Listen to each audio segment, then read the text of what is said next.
नमस्कार, मी डॉक्टर सचिन उदमले आणि तुम्ही ऐकत आहात रेडिओ नगर 90.4 FM आवाज तुमचा. तर आज आपण आरोग्य धारा या सदराखाली नगरमधीलच एक भूलतज्ञ डॉक्टर धनश्री पारगावकर यांच्याशी आपण आज गप्पा मारणार आहोत. तर या पुढील 1 तासामध्ये आपण त्यांच्याकडनं भूलतज्ञ शाखा आणि वेदनारहित प्रसूती या बाबतीमध्ये आपण त्यांच्याकडनं जाणून घेऊ.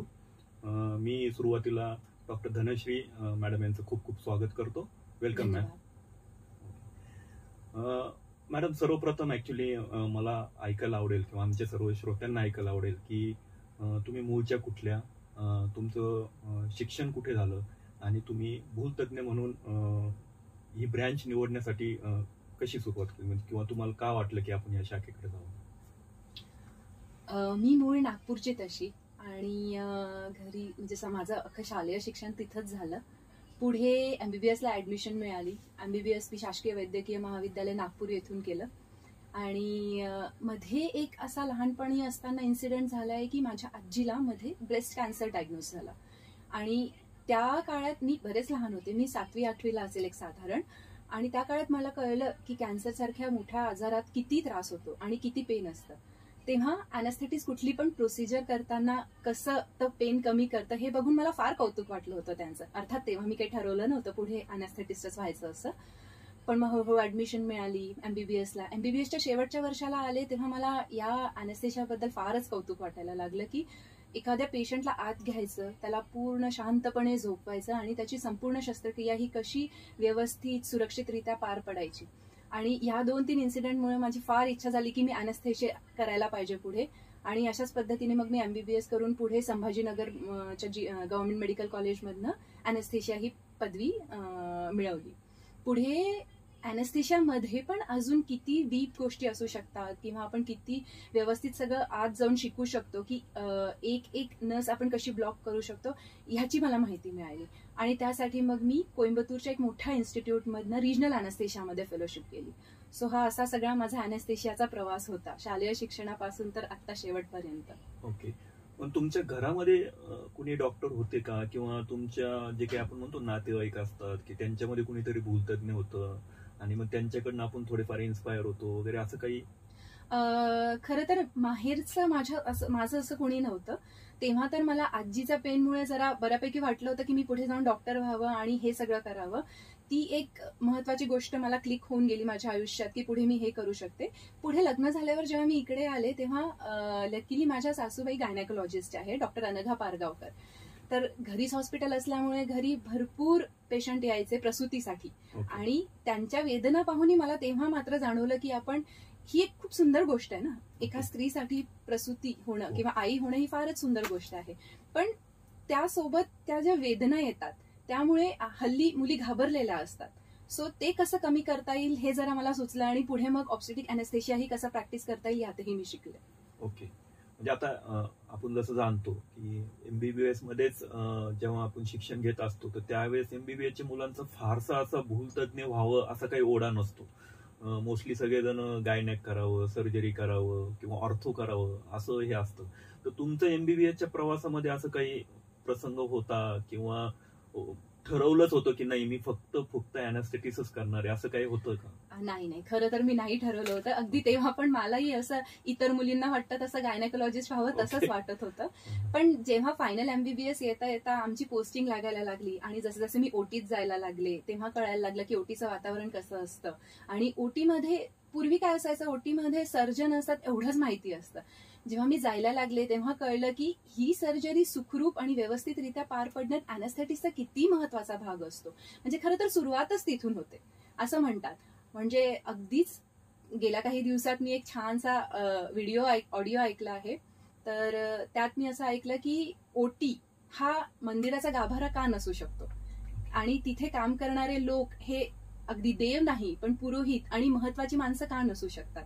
सुरुवात अॅनेस्थेशियापासूनच होते. म्हणजे अगदी अॅनेस्थेटिस्ट नसेल तर सर्जन पण पुढे तसं जाऊ शकत नाही. वेदना कमी करणं हा फार महत्वाचा भाग आहे. आणि तेव्हा मला जाणवलं की जेव्हा अॅनेस्थेशिओलॉजिस्ट अॅनेस्थेशिया द्यायला लागतो तर किती निवांतपणे शांतपणे पेशंटला झोप लागते, अगदी पेशंटला काहीही कळत नाही. आणि त्याची संपूर्ण सर्जरी होईपर्यंत त्यांचं बीट टू बीट मॉनिटरिंग ज्याला आपण म्हणतो, म्हणजे अगदी ठोक्याच्या ठोक्याला कसं ते लक्ष देतात, कसं ते सगळं व्यवस्थित नियंत्रित करतात, हे बघून मला फार अप्रूप वाटलं होतं. आणि तेव्हा मला फायनल MBBSला वाटलं की मी अॅनेस्थेशिया घ्यावं.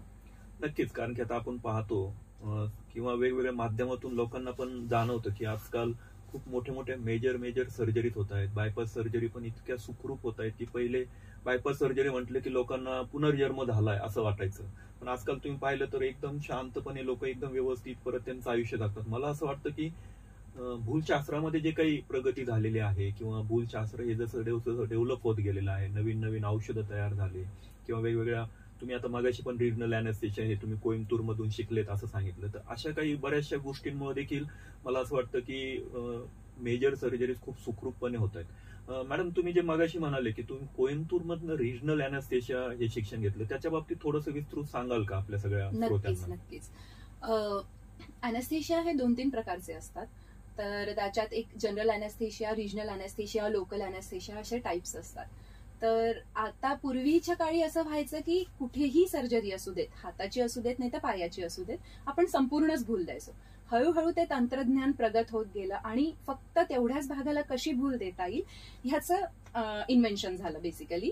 आणि त्यालाच आपण रिजनल अॅनेस्थेशिया म्हणजे प्रादेशिक भूल असं म्हणतो. त्यात पण अजून इतका डिटेल अभ्यास केला गेला की एक नर्व कशी आपल्याला ब्लॉक करता येईल हे ह्याचं जे शिक्षण असतं त्याला बेसिकली आपण रिजनल अॅनेस्थेशियाची फेलोशिप असं म्हणतो. सो जर आता आपल्याला हातालाच पेशंटला फ्रॅक्चर झालं असेल आणि ते फ्रॅक्चर आपल्याला सर्जिकली करेक्ट करायचं असेल, प्लास्टर न लावता काहीतरी इंटरव्हेन्शन लागणार असेल, तर संपूर्ण भूल देण्यापेक्षा आपण जर फक्त हाताला भूल दिली तर किती व्यवस्थित ना, म्हणजे पेशंटलाही वाटेल, पेशंट जागा असतो, त्याला सगळं कळत असतं आणि हाताला फक्त त्याला दुखत नाही, अगदी वेदना रहित असते. हे सगळं तंत्रज्ञान म्हणजे रिजनल अॅनेस्थेशिया. ते मला जेव्हा मी हळूहळू अॅनेस्थेशिया पूर्ण व्हायला लागलं, माझी डिग्री पूर्ण व्हायला लागली, हळूहळू कळायला लागलं की ह्यात पण किती डिटेल जाऊ शकतो आपण, हे सगळं कळल्यावर मग मी ठरवलं की एकदा आपण रिजनल अॅनेस्थेशिया करूयात म्हणून. म्हणजे जे काही रुटीन भूलतज्ञ म्हणून जे शिक्षण आहे ते शिक्षण कम्प्लीट केल्यानंतर याच्यासाठीचं एक वेगळं परत आपल्याला शिक्षण घ्यायचं आहे. बरोबर. ओके. म्हणजे बरंचसं आपण म्हणतो की आपण जे काही आज ऑपरेशन थिएटरमध्ये पेशंट सुखरूप राहावा यासाठी जे काही आपले प्रयत्न आहेत तर त्याच्या मागे एवढी मोठी पार्श्वभूमी आहे की आपण अशा पद्धतीने स्वतःला ट्रेन करून घेतो. खरंय. खूपच छान. हे संपूर्ण 1 वर्षाचा खरं तर अॅनेस्थेशिया झाल्यावर नंतरचा कोर्स असतो. आणि या सगळ्यांचे फायदे म्हणजे तुम्ही पेशंटला जितकी कमी भूल देता आली तितक्या लवकर नंतर सर्जरी नंतर रिकव्हरी असते, तितक्या लवकर पेशंटला घरी जाता येतं आणि तितकेच पेशंटही आनंदी असतात. पेशंट आनंदी असल्यावर अॅनेस्थेटिस्ट अजून आनंदी होतात. त्यामुळे ही फार फायद्याची आहे भूल. ऍक्च्युली आता मला आठवलं की 1990चा काळ असेल, ऍक्च्युली माझे आजोबा जे होते तर त्यांना फ्रॅक्चर झालं होतं, परंतु काही कारणास्तव त्यांना पूर्ण भूल देणं थोडंसं त्रासदायक होतं. तर अशा याच्यामध्ये त्यावेळेस कदाचित हे तुम्ही जे सांगताय ते तेवढं जास्त नसेल, त्याच्यामुळे ते ऑपरेशन काही झालं नाही आणि ते फ्रॅक्चर देखील थोडंसं मालयुनियन झालं त्याचं आणि त्याचा त्रास त्यांना पुढे आयुष्यभर झाला. तर मला असं वाटतं की आता ह्या रिजनल अॅनेस्थेशिया आहे जे की पूर्ण भूलमुळे जे काही पेशंटला धोके निर्माण होऊ शकतात एखाद्या पेशंटला, तर ते टाळण्याची ताकद ह्या रिजनल अॅनेस्थेशियामध्ये आहे असं मला नक्कीच वाटतं. नक्कीच खरं आहे. आपण ही भूल अशा लोकांना देऊ शकतो जे खूप म्हातारे आहे, ज्यांना आपण भुलीचे खूप औषधं देऊ शकत नाही, ज्यांना हृदयाचा ऑलरेडी त्रास असेल किंवा रक्त पातळ करायच्या गोळ्या वगैरे चालू असतील. अशा लोकांना फक्त तेवढ्या पुरतीची भूल, म्हणजे हाताचं असेल तर फक्त हाताची किंवा पायाचं असेल तर फक्त पायाची, त्याला आपण पेरिफेरल नर्व ब्लॉक असं म्हणतो, अशी भूल देऊन व्यवस्थितपणे त्यांचं ऑपरेशन संपूर्ण करू शकतो. अशा लोकांना अगदी जनरल अॅनेस्थेशिया दिलाच पाहिजे असंही नाही. उलट ही भूल त्यांच्यासाठी जास्त फायद्याची असते. जसं आता तुम्ही म्हणाल्या की कोइंबतूर आता ही खूप मोठी सिटी आहे, तर ह्या सगळ्या सुविधा ह्या मोठ्या मोठ्या शहरांमध्येच आहेत का आता नगर सारख्या शहरामध्ये देखील ह्या सुविधा मिळत आहेत? हे सांगताना मला फार आनंद होतोय की खरंच नगर सारख्या आपल्या शहरात सुद्धा ही सुविधा आहे की आपण अशा प्रकारची भूल देऊ शकतो. ज्याही पेशंटला आपण संपूर्ण भूल म्हणजे जनरल अॅनेस्थेशिया देऊ शकत नाही, अशा सगळ्या पेशंटला आपण ही भूल देऊ शकतो आणि व्यवस्थितरित्या देऊ शकतो. नक्कीच. खूप चांगली माहिती मॅडम ऍक्च्युली तुम्ही श्रोत्यांना सांगितली. आणि आता मगाशी तुम्ही बोलता बोलता असं सांगितलं की तुम्ही तुमचा इंटरेस्ट ऍक्च्युली गायनेकॉलॉजिस्ट बनण्यासाठी होता, परंतु ते नाही झाले तरी पण आता तुम्ही एक शब्द वापरला की लेबर अॅनाल्जेसिया किंवा प्रसूती, वेदनाविरहित प्रसूती. तर ह्यामध्ये सध्या तुम्ही अजून चांगल्या पद्धतीने काम करत आहात. तर हे नक्की लेबर अॅनाल्जेसिया किंवा वेदनाविरहित प्रसूती म्हणजे नक्की काय आहे? लेबर अॅनाल्जेसिया आपण एक छान टर्म वापरूया त्याला, पेन फ्री मदरहूड, म्हणजे लोकांना लगेच कळेल. पूर्वी कसं असायचं की मातृत्व म्हटलं की वेदना असा एक इक्वेशन असायचं, पण हल्ली अॅनेस्थेशियाच्या प्रगत तंत्रज्ञानामुळे त्या वेदना कमी करणं अगदी सहज सोपं झालेलं आहे.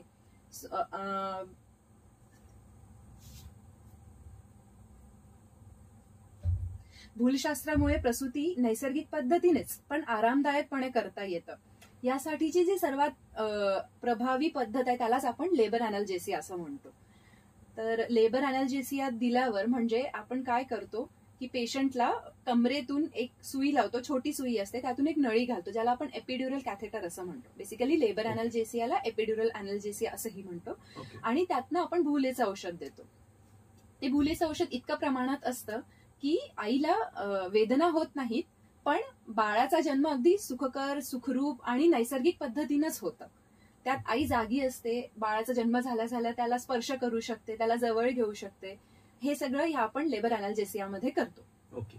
म्हणजे ज्या ठिकाणी जसं आपण म्हणतो की गायनेकॉलॉजिस्ट हे प्रसूती करतात, पण लेबर अॅनाल्जेसियामध्ये मला असं वाटतं की गायनेकॉलॉजिस्ट बरोबरच आपले भूलतज्ञ जे आहेत त्यांचा देखील हात आहे. म्हणजे इपिड्युरल अॅनेस्थेशिया जे तुम्ही म्हणाले की पाठीमध्ये कॅथेटर टाकून हे करतात, हे सगळं टाकणचं काम जे आहे ते भूलतज्ञ करत आहे. येस, संपूर्ण काम भूलतज्ञांचंच आहे.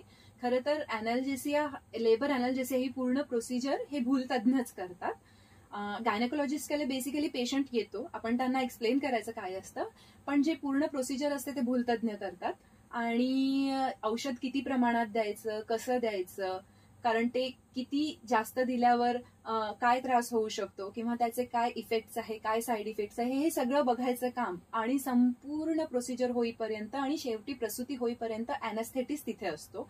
तेच लोक पूर्ण नाडी तपासणं बघा, मूत्र व्यवस्थित येत आहे की नाही बघा, रक्तदाब व्यवस्थित आहे की नाही, हे सगळं अॅनेस्थेटिस्ट बघत असतो. शिवाय औषध पण नळीतनं किती द्यायचं हे अॅनेस्थेटिस्टच ठरवतो. अच्छा, म्हणजे वेदनाविरहित प्रसूतीसाठी पूर्णपणे भूलतज्ञ उपलब्ध असतात आणि त्यांच्याच निगराणीखाली छान पद्धतीने बाळ आणि आई या दोघांची पण काळजी घेऊन प्रसूती केली जाते. खूप छान, खूप छान. शिवाय प्रसूती नंतरही जर खाली टाके लागले असेल तर आपण त्याच नळीमधनं परत औषध देऊन प्रसूती नंतरच्या पण वेदना कमी करू शकतो. त्यासाठी सुद्धा अॅनेस्थेशियोलॉजिस्ट म्हणजे भूलतज्ञ जबाबदार असतात की ते सगळं बघतात आणि सेम म्हणजे किती औषध द्यायचं हे ते ठरवतात. पण मॅडम मला एक प्रश्न पडलाय, कारण की ओव्हर द पिरियड किंवा बरेचसे श्रोते किंवा जी आई आहे किंवा त्यांच्या मनामध्ये एक शंका अशी आहे की प्रसूती म्हटली ना तर वेदना व्हायलाच हव्यात, आणि वेदना जेवढ्या जास्त चांगल्या तेवढी प्रसूती सुखर होते, असं काही गैरसमज किंवा समज समाजामध्ये आहे.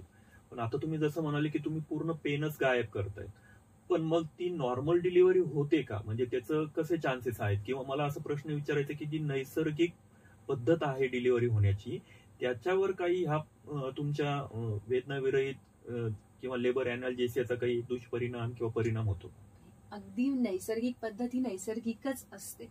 मान्य आहे मला की मातृत्व म्हटलं की वेदना ही अशी संकल्पना आहेच आहे, पण तेच अॅनेस्थेशियाच्या प्रगत तंत्रज्ञानामुळे वेदना कमी झालेल्या आहेत मातृत्वाच्या. तर मॅडम तुम्ही म्हणजे मला ऍक्च्युली आता तुम्ही जी माहिती दिली त्याच्यातून मला एक समाजामध्ये ना की एक समज किंवा गैरसमज असा आहे की प्रसूती म्हटली ना तर वेदना व्हायलाच हव्यात, वेदना जेवढ्या जास्त तेवढी प्रसूती सुखर होते किंवा नॉर्मल डिलिव्हरी होते, असं समाजामध्ये आज देखील मानलं जातं.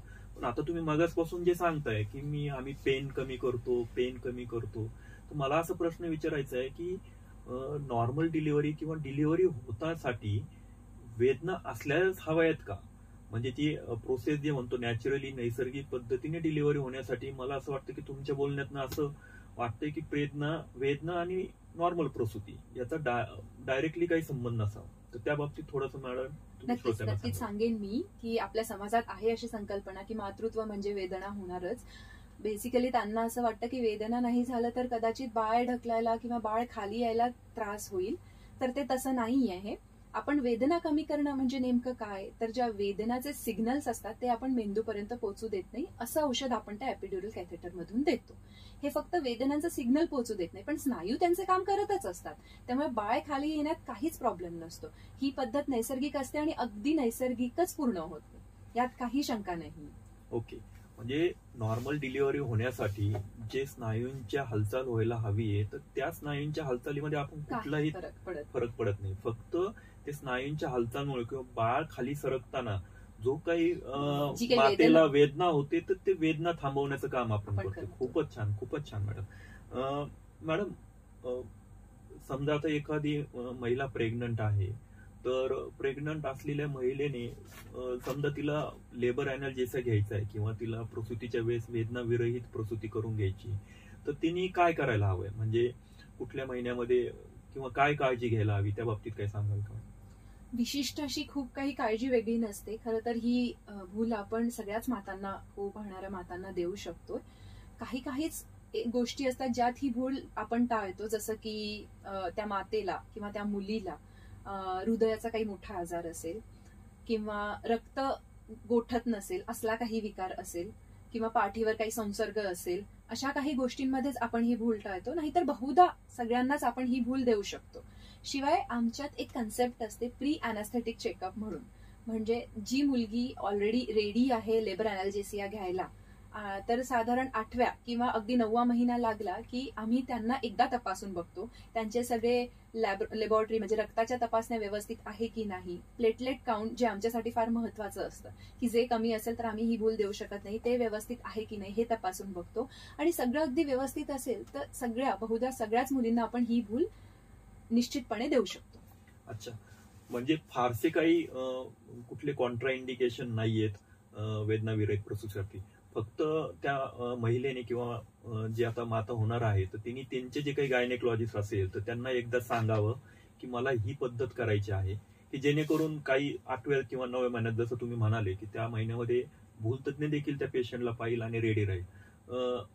मग मला एक प्रश्न पडलाय की आता समजा वेदना कधीही सुरू होऊ शकते किंवा प्रसूती होण्यासाठी, तरी कुठल्याही वेळेला म्हणजे सकाळी दुपारी किंवा रात्री जरी पेशंट आला तरी तुम्ही ती लेबर अॅनाल्जेसिया देतात का? किंवा मला असं विचारायचं की अशी कुठली स्टेज आहे का प्रसूतीची की त्या स्टेजमध्येच फक्त हे देता येतं किंवा ती स्टेज संपल्यानंतर मग नाही देता येत, असं काही आहे का? फार असं नाही म्हणता येईल. म्हणजे वेदना खरंय कधीही सुरू होऊ शकतात आणि एमर्जन्सी ब्रांच असल्यामुळे आम्ही अगदी सगळे भूलतज्ञ त्यांच्या पायांवर असे कायम रेडी असतो की कधी कुठून कॉल आला तरी पळत जायचं. हे अगदी गृहीतच असतं, त्यांना माहितीये की कधीही काही येईल म्हणून. त्यामुळे तसा काही प्रॉब्लेम येत नाही. जेव्हा पण आम्हाला कॉल आला की पेशंट लेबर अॅनाल्जेसिया घ्यायसाठी रेडी आहे, आम्ही तसंच जातो आणि संपूर्ण प्रोसिजर होईपर्यंत तिथेच थांबतो. अच्छा, म्हणजे मातेंना कुठल्याही पद्धतीने डोक्यामध्ये ठेवायची गरज नाही. 24 तासामध्ये तुम्हाला कधीही वाटलं तरी हा तुम्हाला लेबर अॅनाल्जेसिया मिळू शकतो. आणि दुसरं असं की आम्ही जातो आणि संपूर्ण प्रोसिजर होईपर्यंत तिथेच थांबतो. की कधी त्यांचे कॉन्ट्रॅक्शन खूप वाढतात, कधी त्यांना खूप पेन होतंय. साधारण काय होतं ना, जेव्हा पेशंट येतो गायनेकोलॉजिस्टकडे थोडासा पेन आहे म्हणून थांबतो, त्यामुळे तेव्हा होऊ पाहणाऱ्या मातांना असं वाटतं की नाही सहन होऊन जाईल. पण जसं जसं हळूहळू ते कॉन्ट्रॅक्शन वाढत जातात तेव्हा त्यांना कळतं. तर कधी कधी ते वेळेवर सांगतात की नाही आता आम्हाला लेबर अॅनाल्जेसिया घ्यायचं. त्यावेळेला आम्ही जातो, पूर्ण प्रोसिजर करतो, पाठीतनं नळी घालतो, औषध देतो आणि पूर्ण प्रोसिजर होईपर्यंत तिथेच थांबतो. जसं आणि बाळ आणि माता हे सुखरूप आहेत याची आम्ही सतत काळजी घेत असतो. नक्कीच मॅडम, आता ऍक्च्युली एक प्रश्न असा आहे की तुम्ही आता माताच्या बाबतीमध्ये सर्व काही बोलताय. श्रोता किंवा इव्हन बऱ्याचशा समाजातील मातांना हा देखील प्रश्न पडतो की ऍक्च्युली माता आणि बाळ हे दोन्ही आहेत, तर लेबर अॅनाल्जेसियाचा काही परिणाम किंवा दुष्परिणाम बाळांवर होतो का? त्या बाबतीत काय सांगाल? खरं सांगायचं तर ही पद्धत अत्यंत सुरक्षित आहे, पण कोणत्याही वैद्यकीय प्रक्रियेप्रमाणे थोडे दुष्परिणाम होऊ शकतात. कधी हलका रक्तदाब कमी होणं किंवा प्रसूतीचं थोडं वेळ लांबणं. पण भूलतज्ञ सतत निरीक्षण करत असल्यामुळे हे नियंत्रित करता येतं. दीर्घकालीन परिणाम जे आपल्या समाजामध्ये आहे की कंबरदुखी होते, हे मिथक आहे, हे होत नाही. हल्ली तंत्रज्ञान इतकं प्रगत झालं आहे, इतकं पुढे झालं आहे, सुईचा आकार इतका छोटा झाला आहे की कंबरदुखी होत नाही. ती बहुतेकदा प्रसूतीनंतरच्या शरीरातील बदलांमुळे होत असते, भुलीमुळे नाही. त्यामुळे असे खूप काही दुष्परिणाम नाहीये. लोकांना असंही वाटतं की ही भूल घेतल्यावर जर माझे पाय नाही हलले किंवा मला पॅरालिसिस कायमचा झाला किंवा बाळावर काहीतरी परिणाम होईल, तर हे असं काहीही होत नाही. जशी आपण भूल देतो ती पूर्णपणे रिव्हर्स होते. पहिल्याप्रमाणे हे सगळे चालू शकतात आणि बाळावर त्याचा काहीही परिणाम होत नाही. म्हणजे मला वाटतं की लोकांच्या मनात जर काही वेदनाविरहित प्रसूतीसाठीचे जे काही शंका कुशंका असतील तर ते त्यांनी त्यांच्या डॉक्टरांबरोबर बोलले किंवा त्यांच्या भूलतज्ञाबद्दल बरोबर बोलले तर निश्चितच त्या सगळ्या काही शंकांचं निरसन होईल. आणि तुम्ही जसं म्हणाल्या की दुष्परिणाम होण्याची शक्यता थोडीफार असते की, परंतु तुम्ही जर का ते प्रॉपरली पाहिलं किंवा तुमच्या डॉक्टरांशी बोलले तर हे नक्कीच कमी वाचतील. नक्कीच मॅडम, तुम्ही आता विविध प्रकारे वेदना विरहित प्रसूती संदर्भामध्ये आपल्या जे काही श्रोते आहेत यांना बहुमोल माहिती दिली आणि त्यांच्या मनामध्ये जर का काही शंका कुशंका असतील तर त्या निश्चितच मला असं वाटतं की तुम्ही जे काही पद्धतीने सोप्या भाषेमध्ये लोकांना समजावून सांगितलेलं आहे तर त्यांच्या बऱ्याचशा त्याचं निराकरण झालेलं असू शकतं. मला असं वाटतं की आता सध्या जर अजून काही लोकांना काही शंका असतील, त्या बाबतीमध्ये काही प्रश्न पडलेले असतील तर मला असं वाटतं की तुम्ही तुमच्याबद्दलचा जो काही परिचय आहे तो परत एकदा आपल्या श्रोत्यांना सांगावा. तुम्ही सध्या कुठे कार्यरत आहात, तुमचं पूर्ण नाव काय आहे आणि सध्या तुम्ही कुठे काम करत आहात की जेणेकरून त्या ठिकाणी येऊन लोक तुमच्याशी संपर्क करू शकतील. नक्कीच. नमस्कार, माझं पूर्ण नाव धनिश्री अनंतवार पारगावकर आहे. मी मूळ नागपूरची आहे. माझं संपूर्ण शालेय शिक्षण नागपुरात झालं आहे. माझं MBBS मी गव्हर्नमेंट मेडिकल कॉलेज नागपूर येथून पूर्ण केलं आहे. त्यानंतर मी अॅनेस्थेशियामध्ये ऍडमिशन घेऊन हे GMC औरंगाबादमधनं म्हणजे सध्याचं संभाजीनगर, छत्रपती संभाजीनगर इथून संपूर्ण केलेलं आहे. पुढे मी रिजनल अॅनेस्थेशियामध्ये फेलोशिप केली कोइंबतूर गंगा हॉस्पिटल येथून आणि आता सध्या मी सायदीप येथे भूलतज्ञ म्हणून कार्यरत आहे. ओके, नक्कीच. मला असं वाटतं की श्रोत्यांसाठी ही खूप महत्वाची गोष्ट तुम्ही सांगितलेली आहे. आणि मॅडम, जसं आपण म्हणतो की 16 ऑक्टोबर हा भूलतज्ञांच्या जीवनामधला खूप महत्वाचा दिवस आहे की आपण त्या दिवशी वर्ल्ड अॅनेस्थेशिया डे म्हणून साजरा करतो. तर त्यासाठी मी सर्वप्रथम तुम्हाला खूप खूप शुभेच्छा देतो. अजून एक प्रश्न मला होता मॅडम की भूलतज्ञ म्हणून जर का लोकांना करिअर किंवा बरेचसे लोक MBBS झाल्यानंतर ह्या शाखेकडे थोडस त्यांचं लक्ष नसतं, तर मला असं वाटतं की तुम्ही भूलतज्ञ किंवा भूल शाखे बाबतीमध्ये जर काही आपले श्रोते किंवा जे काही पुढच्या पिढीमध्ये येऊ घातलेले डॉक्टर्स आहेत तर त्यांना काही संदेश द्याल का? नक्कीच. MBBS झाल्या बऱ्याच जणांना असं ठरलेलं असतं, जसं की तुम्ही बोललात की मला ऑर्थो घ्यायचंय किंवा गायनॅक घ्यायचंय आणि भूलतज्ञ होण्याचा असं कुणाचं सहसा निर्णय झालेला नसतो. पण भूलतज्ञ होणं ही खूपच सुंदर गोष्ट आहे आणि त्यासाठी तुम्हाला म्हणजे माझ्या आयुष्यात जसा एक इन्सिडेंट झाला आणि नंतर मला वाटलं की मी भूलतज्ञ होऊ शकते आणि लोकांचं पेन कमी करू शकते. तसं भूलतज्ञ झाल्यावर बऱ्याच गोष्टी करू शकतात, जसं की कार्डियक अॅनेस्थेशिया आहे, जसं की रिजनल अॅनेस्थेशिया आहे, त्यानंतर अजून त्यात ऑब्स्टेटिक अॅनेस्थेशिया आहे. ह्या पण बऱ्याच गोष्टी आहेत. एक इंटेन्सिव्हिस्ट म्हणून असतात जे ICU मध्ये सतत राबत असतात, सतत काम करत असतात, पेशंटला अगदी जवळून बघतात, त्यांना सगळी माहिती असते त्या पेशंटची, अतःपासून इतिपर्यंत त्यांना ती माहिती असते आणि पेशंटला काय द्यायला हवं काय नाही खूप छोट्या छोट्या गोष्टी ज्या इंटेन्सिव्हिस्टला माहिती असतात. खरं तर मी त्यांचं फार कौतुक करेल, कारण त्यांना अगदी म्हणजे काय होईल, कधी होईल, कुठल्या क्षणाला कुठला पेशंट कोलॅप्स होईल हे त्यांना माहिती नसतं आणि ते सगळं करून सुद्धा त्या पेशंटला कसं रिवाईव्ह करायचं हे सगळं ज्ञान त्यांच्याकडे असतं. सो अॅनेस्थेशिया खूप छान ब्रांच आहे आणि ते केल्यावरही तुम्हाला पुढे त्यात खूप डिटेल गोष्टी करायला मिळू शकतात. सो ते मी नक्कीच रेकमेंड करेल की सगळ्यांनी MBBS नंतर अॅनेस्थेशिया घ्यायचा नक्की विचार करा. नक्कीच मॅडम, भूलतज्ञ म्हणून जी काही आपण काम करतोय किंवा भूल शाखा जी आहे तर ही वर्षानुवर्ष खूप जास्त पद्धतीने चांगल्या पद्धतीने डेव्हलप होत चाललेली आहे.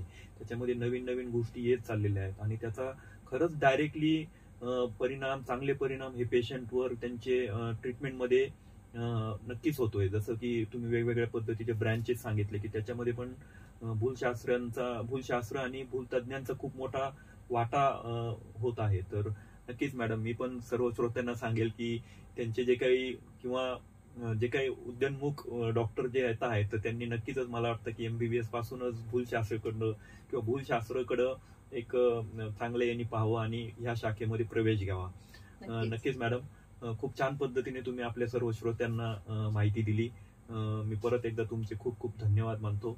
आणि आरोग्य धारा या सदराखाली आणि वर्ल्ड अॅनेस्थेशिया डे या साठी तुम्ही आमच्या या रेडिओ नगर 90.4 FM मध्ये आला, त्याबद्दल मी तुमचे खूप खूप धन्यवाद. खूप खूप धन्यवाद. मी पण तुमचे फार धन्यवाद मानते.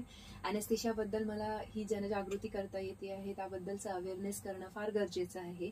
ज्या स्त्रिया अजूनही आई व्हायला घाबरतात कारण फक्त वेदना होतात म्हणून, त्या स्त्रियांनी घाबरायची गरज नाही आहे. बिनधास्तपणे ते निर्णय घेऊ शकतात कारण आपल्याकडे आता प्रगत तंत्रज्ञान आलं आहे. आणि अॅनेस्थेशिओलॉजिस्ट हा ओटी मधला किती महत्वाचा घटक आहे हेही लोकांना अवेअर करता येत आहे मला या वर्ल्ड अॅनेस्थेशिया डे बद्दल. याबद्दल मी सुद्धा खूप खूप खूप सुखी आणि समाधानी आणि आनंदी आहे खरं सांगायचं तर. आणि बस, खूप तुमचे पण खूप धन्यवाद. थँक्यू.